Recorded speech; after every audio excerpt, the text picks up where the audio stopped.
Hey everyone, Flannel here. This is episode 18 of my No Skin to Pro Scrim series. This series is designed to be short, sweet, and educational, so let's get right into it. Episode number 18, How to Survive the Endgame.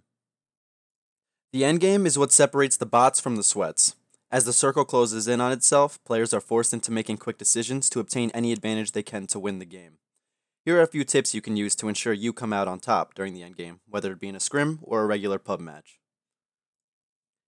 Tip number 1. Plan your rotation. If you are solely going for the win, planning your next position is going to mean everything.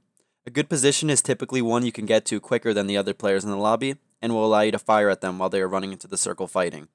In the final circles, take note of any and all protected high ground that will be useful in the next circle.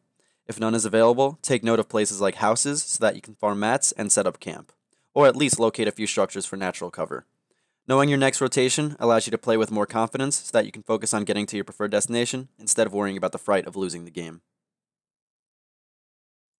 Tip number 2. Know your inventory. Your inventory is going to decide every play you can make during the endgame. Some items in particular are extremely useful when moving in the final circles. Rifts will give you the ability to wait out the storm until the last moment, then quickly reach your desired position.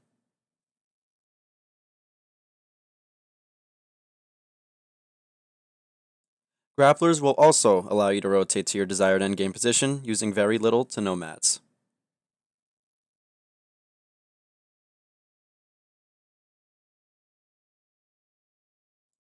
Launch pads serve the same function as the rift in the endgame, but require more careful planning since they take a second or two to set up and can be shot out.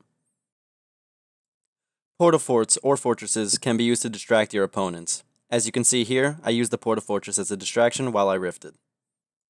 Porta-fortresses can also be used to create your own dominant high ground in the final circles.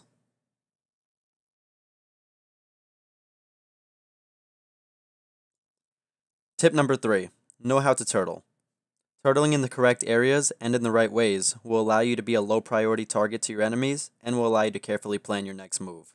I typically like to see where the next circle is, get to the nearest spot, then turtle there with around 3 to 4 boxes with pyramids on top. Once I have this set up, I simply wait for opportunities to attack enemies or move into the next circle. In turtle boxes, it's easy to find opportunities to attack because you can edit windows to quickly fire a shot, or you can see through the pyramids on top of your boxes if you go into editing mode. Turtling like this allows you to have complete control over when your engagements start. Tip number 4. Maintain a level head. A lot of players I've met have had this issue of being so scared to lose that they end up not thinking straight and throw away any chance they had of winning by freaking out. This fear comes from a lack of confidence in their own decisions. You have to trust in your decision making, even if it absolutely sucks, if you want to maintain a level head and win. Trusting your decision making will allow you to at least attempt plays you wouldn't normally go for and then understand why it did or didn't work out.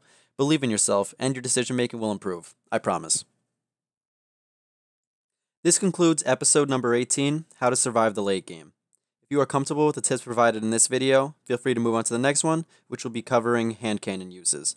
If you like this video, don't be afraid to like or subscribe, and as always, see you next video.